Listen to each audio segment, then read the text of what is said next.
Welcome to the AI Research Roundup. I'm Alex. Today we're looking at a paper from the Hugging Face trending list, published on September 14, 2025, which was about 3 days ago. The standout result is an adaptive evaluation method that delivers higher validity and less variance on MMLU with 50 times fewer items by tailoring the test to each model's capability. The paper is titled Fluid Language Model Benchmarking, and as we will see later, the efficiency gains and stability are compelling. In short, the method uses psychometrics to pick the most informative questions for a given model and scores performance in a latent ability space, improving reliability across benchmarks.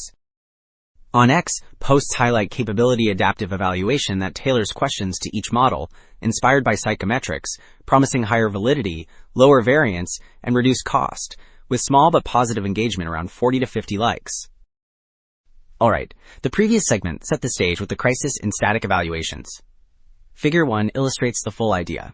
Item response theory enriches a benchmark with difficulty and discrimination. Then adaptive selection routes easier items to weaker models and harder ones to stronger models, while scoring in latent ability space. The variance panel shows smoother training curves because ability estimates stabilize. The validity panel shows lower rank distance as item count grows, so evaluations become more predictive with far fewer questions.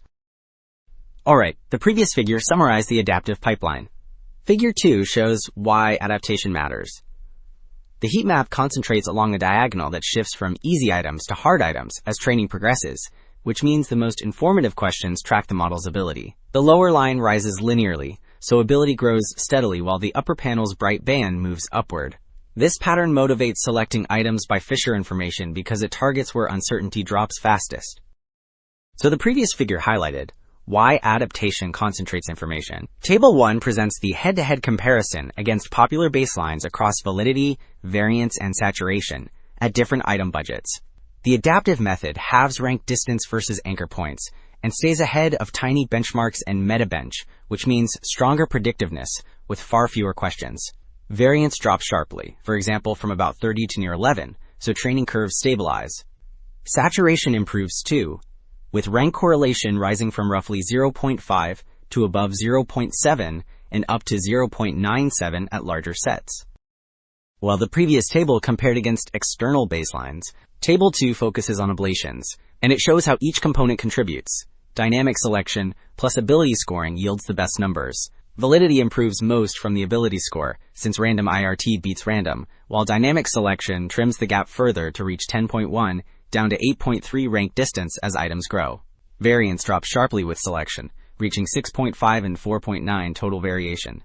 Saturation rises to 0.86 and 0.88 rank correlation, which means training progress remains measurable.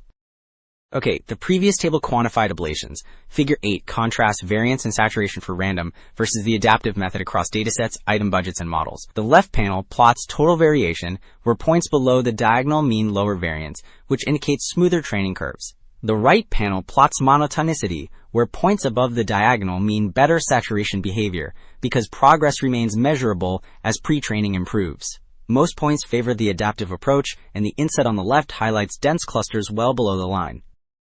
Wrapping up, 2 takeaways stand out. Capability adaptive evaluation makes every question count, delivering higher validity and far lower variance with dramatically fewer items, and ability-based scoring delays saturation by tracking real progress when raw accuracy stalls. Broader implication: dynamic, psychometrics-grounded benchmarks should replace static scoreboards. That is it for this episode of the AI Research Roundup. I'm Alex. Thanks for listening.